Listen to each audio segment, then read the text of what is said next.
Salut à vous, habitants de Terra Prime, je suis Sams, arpenteur dimensionnel. Aujourd'hui, on va faire ensemble le tour du Spider-Verse. On va analyser 6 Spider-Man très différents. Le premier sera le Spidey du dessin animé de 90, s'enchaînera le terrifiant, le mortel, le Spider-Man de Sam Raimi. Il y aura ensuite le Spectacular Spider-Man, un autre dessin animé. Ensuite, le Amazing Spider-Man de Mark Webb. Bien sûr, le Spidey du MCU sera de la partie. Et je finirai avec l'araignée sympa du quartier qui sévit sur la PlayStation 4. C'est parti.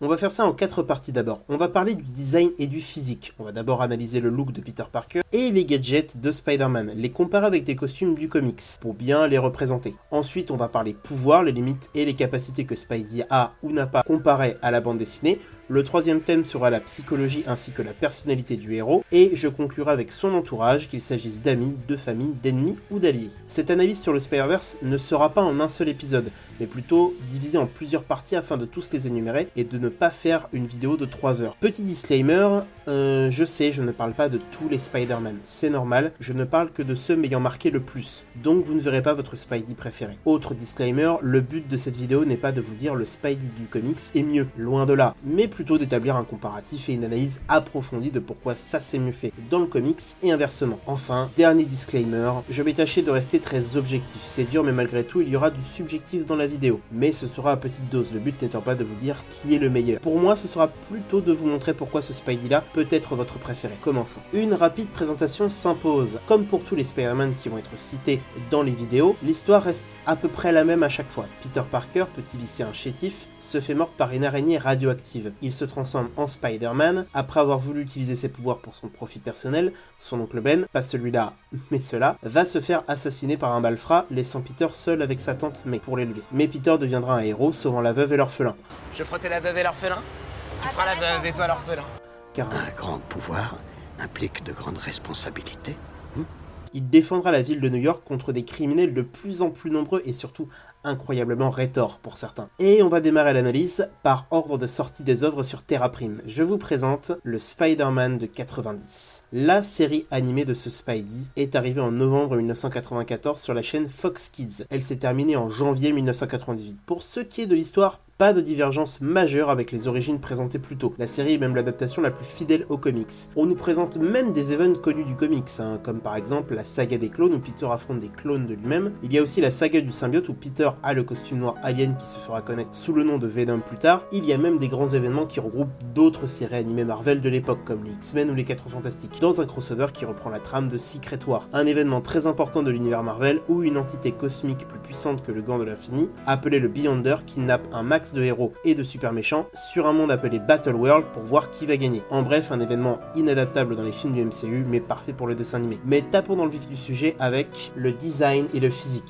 D'abord la partie Peter Parker. Et bien déjà Peter est censé être à l'université. Pourtant, pardonnez-moi ce terme quelque peu familier, mais il a une ganache de daron sa mère et il doit être fan de rugby en plus avec son polo. Et pardonnez-moi à nouveau le terme, qui va être tout autant familier, mais Peter Parker doit être un peu skinny, mais là il est vlastoc. Le mec a un corps de rugbyman, ça doit expliquer le polo en même temps. Mais sinon, au niveau de la coiffure, c'est pas trop mal. Mais bon, quand même, niveau visage et tout le reste, c'est surtout un Clark Kent que je vois au niveau du physique et du style plutôt qu'un Peter Parker. Parlons maintenant du costume de l'homme araignée. Là, franchement, pas de surprise. Le costume est quasiment le même que celui de son homologue des comics de l'époque. El Famoso costume rouge et bleu, bien connu du public. Bien sûr, les plus fans et connaisseurs d'entre vous me font remarquer l'absence des fameuses toiles axillaires, un accessoire qui a suivi le tisseur jusqu'en 98. D'ailleurs, année à laquelle s'est arrêtée la série Spidey dont nous parlons. Et oui Jamy, le dessin animé a tellement marqué les fans du tisseur de l'époque que Marvel a pris la décision de supprimer les toiles axillaires Jamy.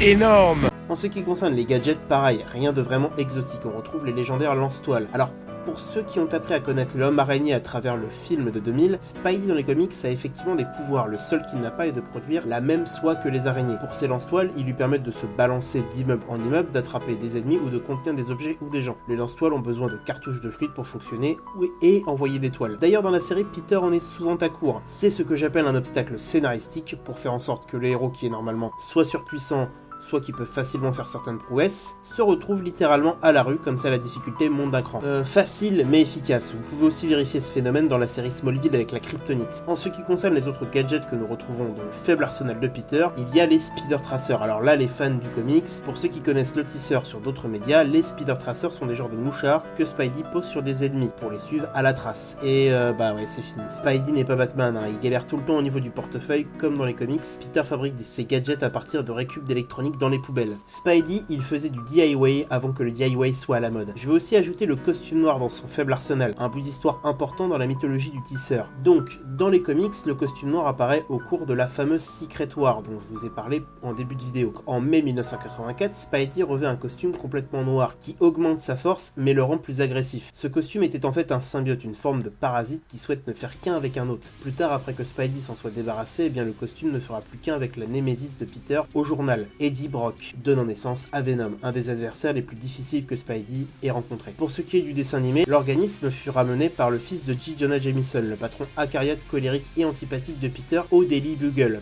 par inadvertance. Un homme de main du caïd, le Rhino, vola un élément important pour les plans du caïd dans la navette. Spidey fut accusé à tort de complicité dans le vol et Jonah Jameson mit la tête de Spidey à prix pour $1 million. Spidey ramena sans le savoir le symbiote avec lui. Après une séquence cauchemardesque, Peter se réveilla en plein Manhattan avec la nouvelle combinaison qui lui donna une agilité telle qu'en un bond, il a failli passer au-dessus d'un immeuble, ce qui est pour Spidey en temps normal assez difficile. Désormais, il n'avait plus besoin de lance-toile, sa force a augmenté au point que Spidey se fit la remarque qu'il pouvait facilement soulever un camion de pompier. Et il pouvait même modifier son costume pour le faire ressembler à ses vêtements habituels, à un uniforme de police, à une tenue de rocker ou à un beau costume italien. Mais après avoir découvert la vraie nature du costume, il s'en débarrassa et pour ce qui est de la suite, c'est la même que ce que je vous ai raconté sur le comics. Ce dessin animé est quand même ultra fidèle au comics pour les visuels des costumes et gadgets de Spidey. Bon, moins sur Peter Parker, mais au final en supprimant ou en modifiant certaines choses sur le design du costume, la série a été un tel succès qu'elle a fini par impacter le comics, ce qui prouve en soi que cette série a marqué son époque. En plus, la série avait une vraie identité visuelle. Maintenant, on va voir ses pouvoirs et ses limites. Sans surprise, ce Spider-Man possède tous les pouvoirs du Spider-Man des comics. Il a toutes les capacités classiques du tisseur. D'abord, le Spider-Sense, un grand classique du tisseur, qui est un petit peu son pouvoir le plus stylé déjà, et sa marque de fabrique. Cette capacité permet à Spidey d'esquiver tout type d'attaque et en plus, il ne peut être pris par surprise car son Spider-Sense le prévient de tous les dangers. Il lui permet aussi de suivre la fréquence de ses Spider Tracers. Dans les comics, le pouvoir reste le même. En revanche, il a plus d'applications et est un poil plus puissant. Par contre, le comics et la série sont liés sur les limites du Spider-Sense. Par exemple, certains gaz ou appareils peuvent bloquer ce pouvoir. Certains adversaires y échappent aussi, comme Venom ou Carnage, le fils symbiotique de Venom, parce que le Spider-Sense les sent comme des amis, alors que pas du tout en fait.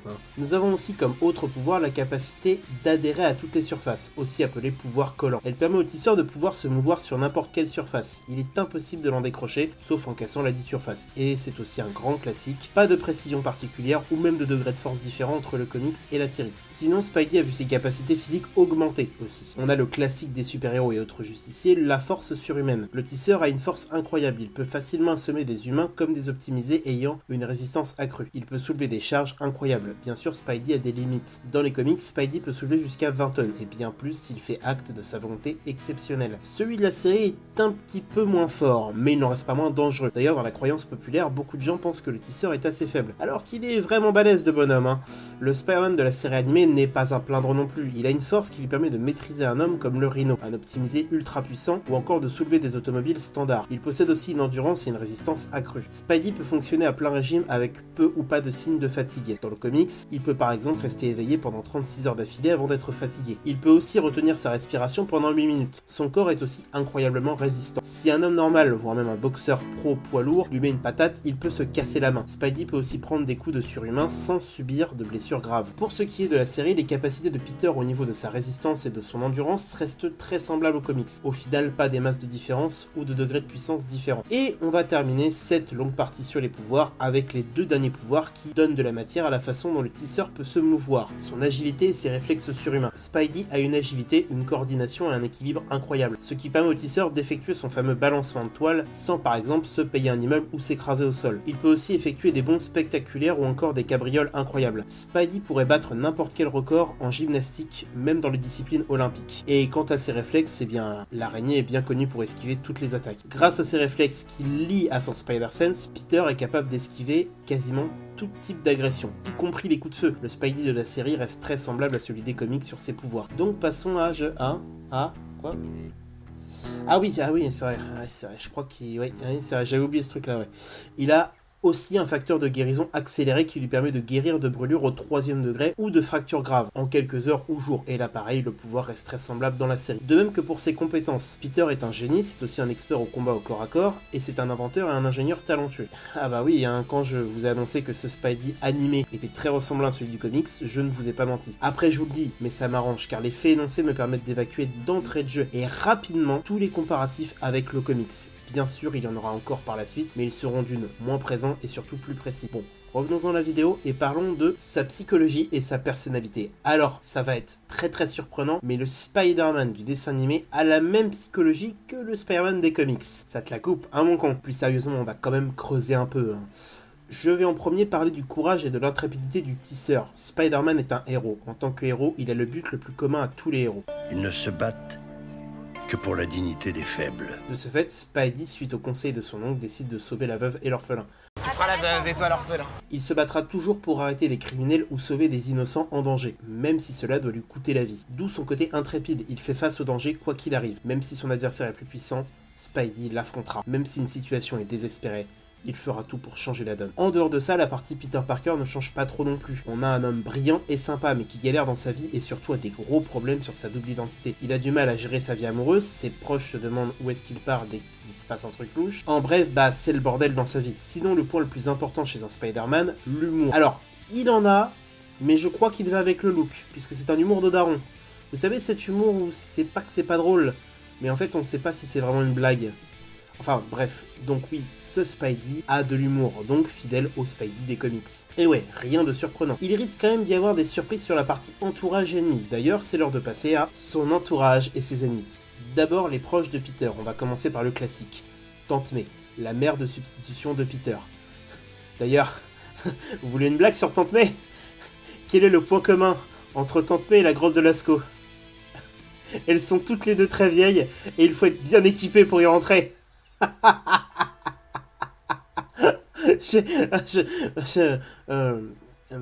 Donc oui, mais par cœur. Basique. May est une femme admirable qui élève son neveu tant bien que mal suite au décès de Ben Parker. Elle est maternelle et bienveillante avec lui. Bien sûr, elle ne sait pas que Peter et Spider-Man ne sont qu'une seule et même personne. Une femme forte mais fragile, due à son âge avancé. Il y a aussi Ben Parker, la figure paternelle de Peter, qui était un homme tout aussi beau et qui lui a prodigué des conseils excellents, mais qui malheureusement à la suite de son assassinat sera la raison de la vie de justicier de son neveu. Il y a aussi l'amour de Peter, Mary Jane Watson. Dans les comics, MJ est une copine de lycée de Peter, ainsi que sa voisine, qui deviendra sa petite amie. Puis sa femme dans un comics légendaire qui plus est. Elle cherche à se faire une carrière dans l'acting et le mannequinat. Pour ce qui est des différences avec le comics, eh bien déjà MJ va subir un sort bien particulier. Après avoir été kidnappée par le bouffon vert, elle tombe d'un pont et se fait aspirer dans un portail menant à une autre dimension. D'ailleurs, la prétendue mort de MJ dans la série est un hommage à la mort du premier amour de Peter dans les comics, Gwen Stacy, qui est elle aussi emmenée par le bouffon vert sur un pont et elle chute aussi. Sauf que dans les comics, c'est définitif. Une mort qui aura profondément marqué les lecteurs lors de sa parution en juin 1973. Pourquoi marquante? Car pour une fois dans les comics, le personnage n'est pas revenu à la vie comme par miracle. Cette version de Gwen Stacy est morte pour de bon, malheureusement. Revenons-en à la jolie rouquine. MJ est bien sûr toujours vivante dans la série, mais elle se trouve dans un univers parallèle. D'ailleurs, la série se finissait sur Peter parcourant le Spider-Verse pour la trouver. On retrouve aussi dans l'entourage de Peter sa meilleure amie, Debra Whitman, un personnage féminin de soutien et surtout un personnage féminin secondaire qui ne sert pas de bouche-trou amoureux au héros. Oui, c'est de toi que je parle, Chloé Sullivan. Car oui, contrairement à la série Smallville, Debra ne sera jamais une roue de secours pour Peter, mais plutôt un soutien et une amie fidèle et indéfectible. Pour ce qui est du personnage dans les comics, là c'est deux salles, deux ambiances. La Debra des comics, c'est elle aussi une copine de lycée pour Peter, qui commencera à vriller sévèrement et à croire que Peter est Spider-Man. Ce qui est en soi vrai, sauf que la jeune fille a vraiment des troubles psychologiques très graves. Ce qui en soi est totalement différent du comics. Oui! Enfin, Dieu merci, une grosse différence avec le comics. J'ai cru que ça n'arriverait jamais. Après, on va parler aussi des personnages tertiaires. Alors, Par respect pour eux, je vais les citer en rafale. J'ai pas non plus tout mon temps. C'est parti. Il y a J. Jonah Jameson, le patron bougon et rapia de Peter et l'ennemi médiatique de Spidey. Néanmoins, Jonah possède une bonté très bien cachée, quand Peter ou toute autre personne de son entourage se retrouve en danger. Il y a aussi Robbie, le bras droit de Jameson, un homme bon et aussi l'un des référents de Peter dans sa carrière de photographe freelance. Pour l'entourage, on est bon. On va s'attaquer à une partie beaucoup plus épaisse, ses alliés. Ce sont des super-héros et aussi certains méchants devenus gentils. Je vais rapidement les citer car il y en a beaucoup, ils sont assez populaires, donc pas la peine de faire une description incroyable. On va commencer. Il y a Blade, le chasseur de vampires, Black Cat, la Catwoman de Marvel, et qui, comme Catwoman, a une relation très ambiguë avec le héros. Daredevil, l'un de mes héros préférés de chez Marvel, avocat le jour et justicier la nuit. Le Punisher, le justicier ultra-violent qui tue les criminels. Nick Fury, le directeur du Shield, pas un super-héros mais un super-espion. Kraven, le chasseur, un ennemi en temps normal mais là un allié, encore un autre gros changement par rapport à la bande dessinée. Le Doctor Strange, le maître des arts mystiques, Madame Web, un être extradimensionnel qui sert de guide à l'araignée. Nous retrouvons aussi de nombreux membres des Avengers, il y a aussi les 4 Fantastiques ou encore les X-Men. Et la partie alliée est faite. Et on va parler des méchants, et là honnêtement, je vais pas les citer un par un. Parce que sinon, je fais une vidéo de 3 heures. La série, comme dit précédemment, est ultra fidèle aux comics. Il y a quasiment tous ces méchants. Donc je ne peux pas tous les citer, ni tous les analyser.